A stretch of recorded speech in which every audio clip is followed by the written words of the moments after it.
It might be here. That is pretty neat. It has like comic slots. So you can put your comics in there? You can separate them. Genius. And I like to put like my camera equipment in. That is beautiful. Let me see How just the larger DC universe Have you seen this, Vincent? fan related. It's pretty neat. Jimmy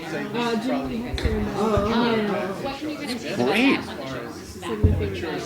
All right, I'm gonna have to look for it. Hi, so my name's Nadia. I go by Gotham Geek Girl. Gotham Geek Girl. I've been Mucho gusto. Batman, yes, my whole life. I made this Vicky Vale. That's fantastic.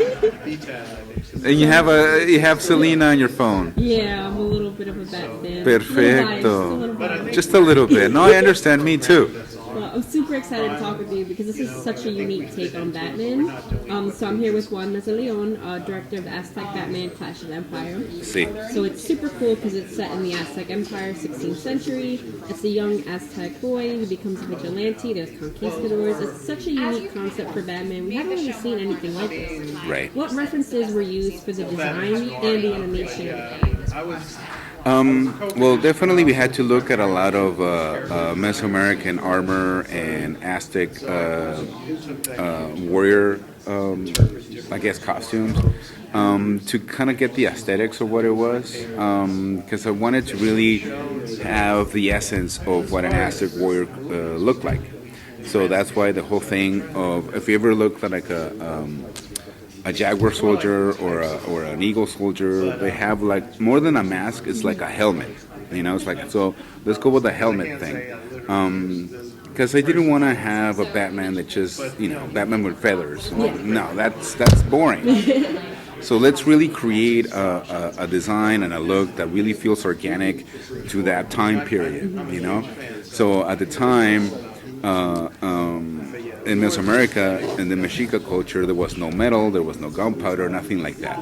So in the story, we see how our Yohuali acquires some of the equipment from the Spanish invaders, and kind of like reverses it and reverse engineers it and applies it into his way of combat and way of fighting.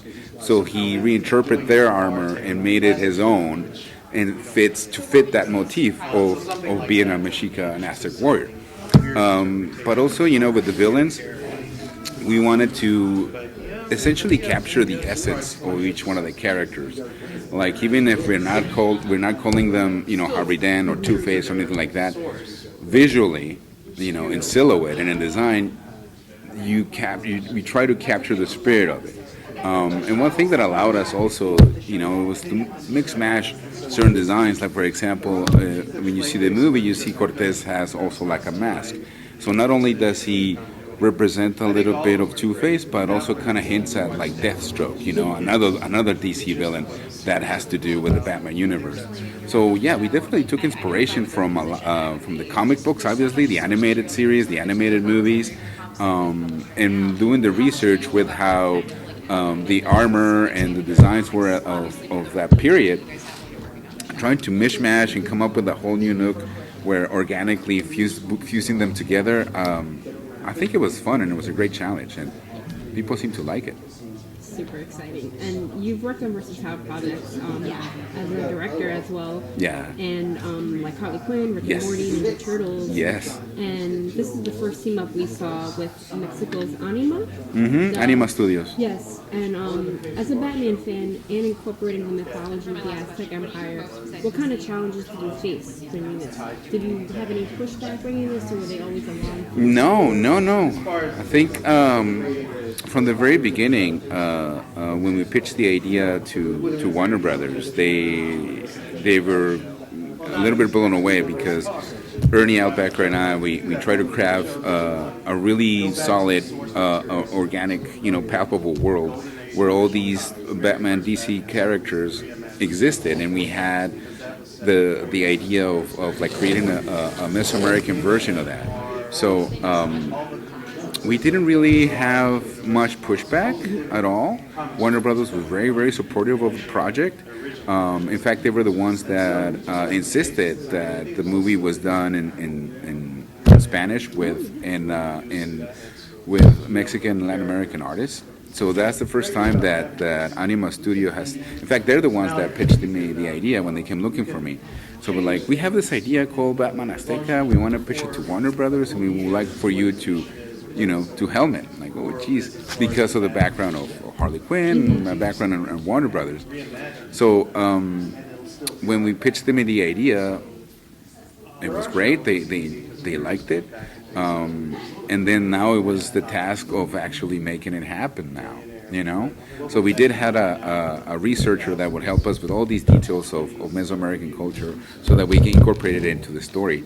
So it wasn't just flashy Batman stuff, but it actually takes place in a real world setting where the Spanish, take over, Mexico. So that's like a real sensitive issue for a lot of people.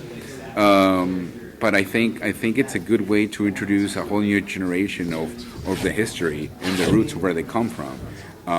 And if you do it with a little bit of fantasy with Batman in it, why not? And I think it's a beautiful combination. Did you ever read the World of Batman, the global book? Yeah. In fact, actually, I know one of the artists, Rulo Valdez. He's we're looking maybe collaborating soon. But he's one of the few Mexican artists that drew Batman, and he's a big fan as well. I love the book. That's so cool. Thank you. Thank you so much.